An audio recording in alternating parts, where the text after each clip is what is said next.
आज हम एक ऐसी कहानी की पड़ताल करने जा रहे हैं ना, जो सच में रोंगटे खड़े कर देती है। चलिए गहराई से समझते हैं कि आखिर ये कहानी डर और सस्पेंस को इतनी कमाल की तरह से कैसे बुनती है। देखिए, कहानी की शुरुआत ही होती है एक बहुत ही पुराने सवाल से। एक तरफ है गांव के लोग और उनकी चेतावनी, और दूसरी तरफ शहर से आया एक जोड़ा जो इन सब बातों को अंधविश्वास मानता है। तो सवाल यही है, क्या ये सिर्फ एक वहम है या वाकई कोई असली खतरा छिपा है?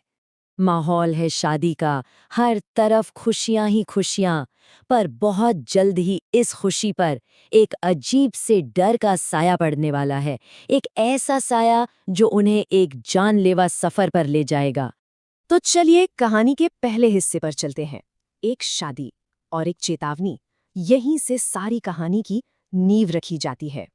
तो हमारे सामने है जूही और जतिन। नई नई शादी हुई है, 2 साल तक संघर्ष करने के बाद अब अपने हनीमून के लिए निकल पड़े हैं। लेकिन बस यही खुशी और आगे बढ़ने की जल्दी उन्हें एक ऐसी चेतावनी को अनदेखा करने पर मजबूर कर देती है जो उनकी पूरी जिंदगी बदलने वाली है, बल्कि खत्म करने वाली है। और यहाँ पर ना, दो अलग अलग सोच, दो अलग अलग दुनियाएं आपस में टकराती हैं। एक तरफ है जतिन का शहरी अड़ियलपन, जो कहता है ये सब बकवास है, अफवाहें हैं। और दूसरी तरफ है गांव वालों का तजुर्बा, जो चीख चीख कर कह रहा है कि उस रास्ते पर मत जाओ, उसका अंजाम बहुत बुरा होता है। अब आते हैं कहानी के दूसरे हिस्से पर। पहले अजीब संकेत, यहाँ से डर बहुत धीरे धीरे दरवाजे पर दस्तक देना शुरू करता है।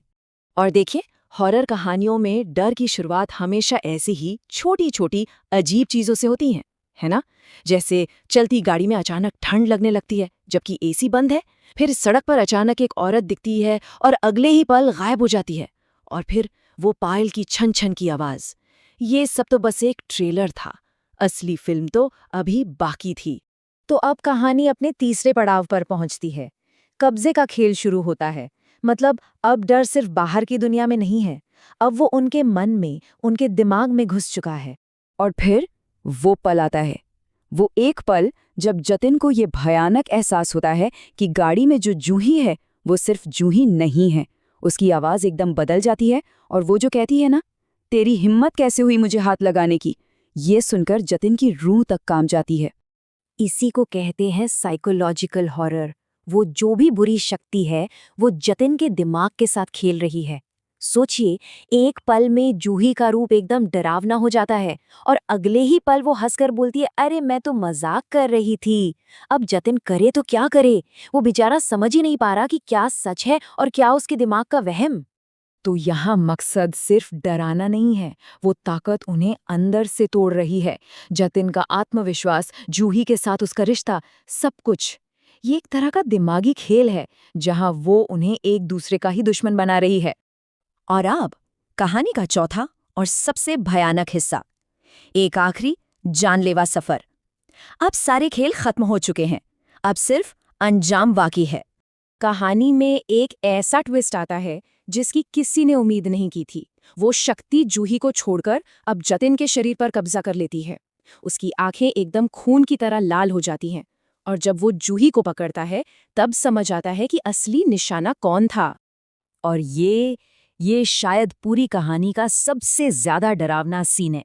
जरा कल्पना कीजिए, जूही घबराकर गाड़ी के रियर व्यू मिरर में देखती है, और उसे वहां जतिन नहीं बल्कि एक जला हुआ बेहद खौफनाक चेहरा दिखाई देता है। उसके सारे डर उसी एक पल में सच साबित हो जाते हैं। जूही कुछ समझ पाती, कुछ कर पाती, इससे पहले ही देर हो चुकी थी। जतिन के शरीर में मौजूद उस शक्ति ने एक झटके में उसकी गर्दन तोड़ दी। एक आखिरी चीख और सब खत्म। चलिए अब आखिरी हिस्से पर आते हैं, कहानी की वो डरावनी गूंज जो हमेशा के लिए रह जाती है। कहानी तो खत्म हो गई, पर उसका डर, वो कभी खत्म नहीं होता। आखिर में होता क्या है? कार का एक्सीडेंट हो जाता है जिसमें जतिन भी मारा जाता है, और लोग बताते हैं कि उन्होंने उसके शरीर से एक काला साया निकलते देखा जो वापस उसी सड़क के अंधेरे में कहीं गुम हो गया। गांव वालों की वो चेतावनी अक्षरशः सच साबित हुई। अगली सुबह जब गांव वालों को पता चलता है तो किसी को भी हैरानी नहीं होती। माँ का रो रो कर बुरा हाल है। वो यही कहती हैं, कितना समझाया था पर माने ही नहीं। ये बातें याद दिलाती हैं कि ये कोई इत्तेफाक नहीं था, ये तो तय था, ये होना ही था। तो कहानी तो यहाँ खत्म हो जाती है, पर अपने पीछे एक बहुत ही डरावना सवाल छोड़ जाती है कि अगला कौन, उस सड़क का अगला शिकार कौन होगा। ये एक ऐसा सिलसिला है जो शायद कभी नहीं थमेगा।